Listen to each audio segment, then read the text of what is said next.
Hi, welcome to the Sweden Plot Project. We call this National Science Foundation funded project the Sweden Plot because the overarching goal of our work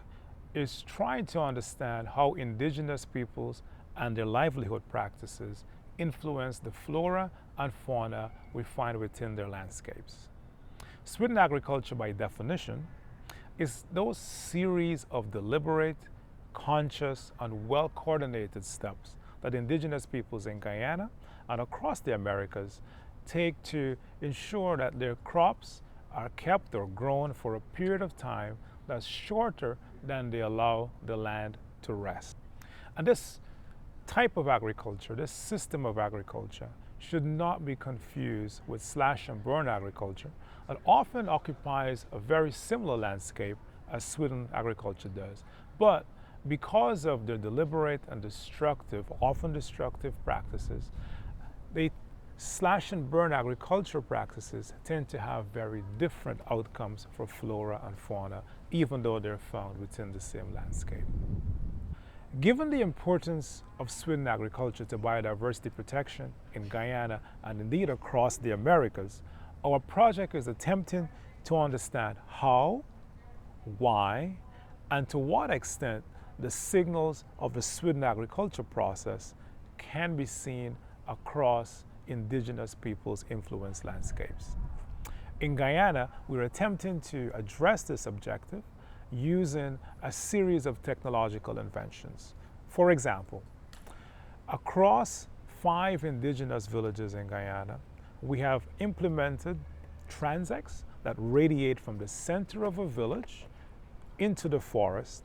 going through a strata or a series of different vegetation types with the objective of trying to understand how each vegetation type affects the density, abundance, and diversity of animals we see within indigenous peoples' influenced landscapes.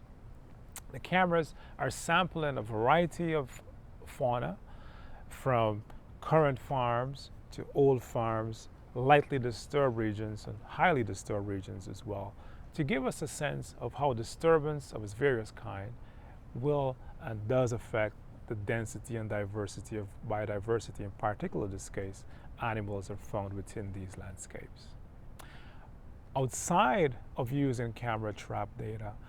we're also flying drones across the indigenous peoples' Sweden influenced landscapes and trying to understand the distribution of the different vegetation types and vegetation vigor, and how the distribution of different vegetation types and the vigorosity of vegetation, or the healthiness of vegetation, if you like, affects the density and diversity of fauna we see here. As the project unfolds, we're documenting the importance of indigenous peoples and their livelihood practices and how it relates to Guyana's forested reality, where more than 85% of the country is covered by forests. Our work will document and articulate how indigenous peoples and their livelihood practices are related to the density, diversity, and extent of forests we find around them, and how these in turn influences the density and diversity of animals we find around indigenous peoples' landscapes. At the end of our project, we expect policymakers at all levels to have a completely different appreciation of Sweden landscapes, and by extension, seek to protect these landscapes and give indigenous peoples the support they need to continue practicing agriculture the way they have done for thousands of years. Our goal is that by protecting these landscapes, we will in turn and consequently protect wildlife as well.